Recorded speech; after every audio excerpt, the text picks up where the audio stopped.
মানুষের জীবন বৃক্ষের মতো, এই কথাটা বোঝাইতে একবার এক পিতা তার 4 সন্তানকে উপদেশ দিল যে তোমরা বাড়ির পাশে অদূরে একটা গাছ আছে, সেই গাছের কাছে তোমরা একটু যাবে। এক সন্তানকে বলল যে তুমি যাবে হেমন্তকালে, আরেক সন্তানকে বলল তুমি যাবে শীতকালে, আরেক সন্তানকে বলল তুমি যাবে বসন্তকালে, ছোট সন্তানকে বলল যে তুমি যাবে গ্রীষ্মকালে। তো তারা বাবার সেই আদেশ পালন করতে প্রথম সন্তান হেমন্তকালে গিয়ে সেই গাছটা দেখে আসলো।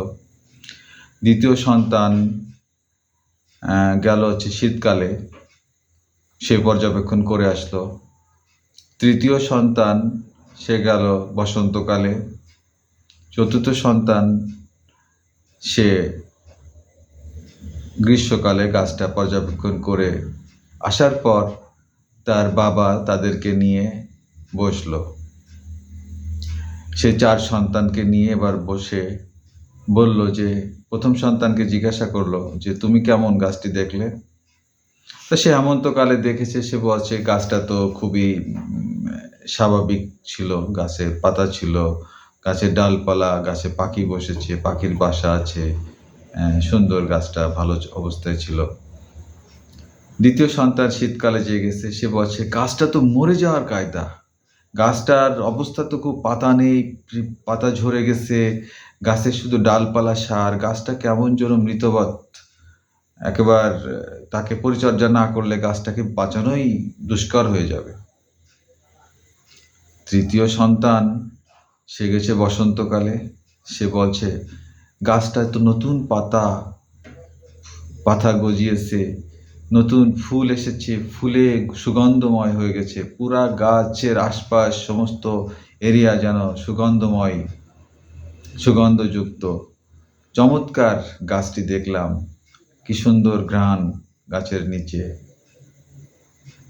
চতুর্থ বা ছোট সন্তান তার কাছে জিজ্ঞাসা করলো, সে বলল যে বাবা, গাছটা তো দেখলাম ফলে ভরা, পাকা পাকা ফল গাছে ঝুলছে, নিচেই পড়ে আছে, মানুষ সেই ফল কুড়িয়ে নিচ্ছে, খাচ্ছে, আমিও তো বসে বসে কয়েকটা ফল খেয়ে আসলাম, শুধু ফলজ বৃক্ষ, এমন চমৎকার ফল গাছটা দিচ্ছে, তা আসলে মনটা জুড়িয়ে গেল গাছটা দেখে।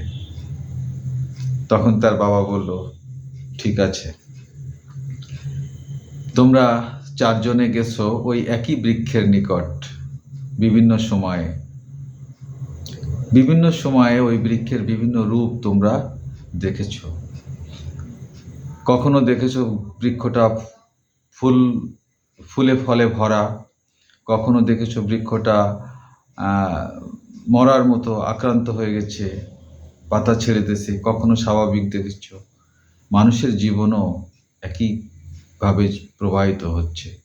আমরা যে জীবন যাপন করছি, আমাদের জীবন চক্রে, আমাদের জন্ম থেকে মৃত্যু অবধি কিন্তু এইভাবে বিভিন্ন সময়ে আমরা আমাদের উত্থান পতন, ভালো মন্দ, দুঃখ কষ্ট, সব কিছু বহন করে আমাদের জীবন প্রবাহিত হচ্ছে। মোরাল অফ দ্য স্টোরি হলো যে আসলে বৃক্ষ যে কার্বন ডাইঅক্সাইড ছাড়ে, আমরা সেটা গ্রহণ করি, আমরা অক্সিজেন গ্রহণ করি, বৃক্ষ অক্সিজেন ছাড়ে, এবং কার্বন ডাইঅক্সাইড আমরা ছাড়ি, বৃক্ষ সেটা গ্রহণ করে। কি পারস্পরিক একটা বন্ধন বৃক্ষের সাথে মানুষের, তো এটাই বোঝাতে সক্ষম হয়েছে এই স্টোরি। এবং আমাদের বৃক্ষের মতো আমাদের জীবনটাও ঠিক তেমনিভাবে অতিবাহিত হচ্ছে। Thank you so much.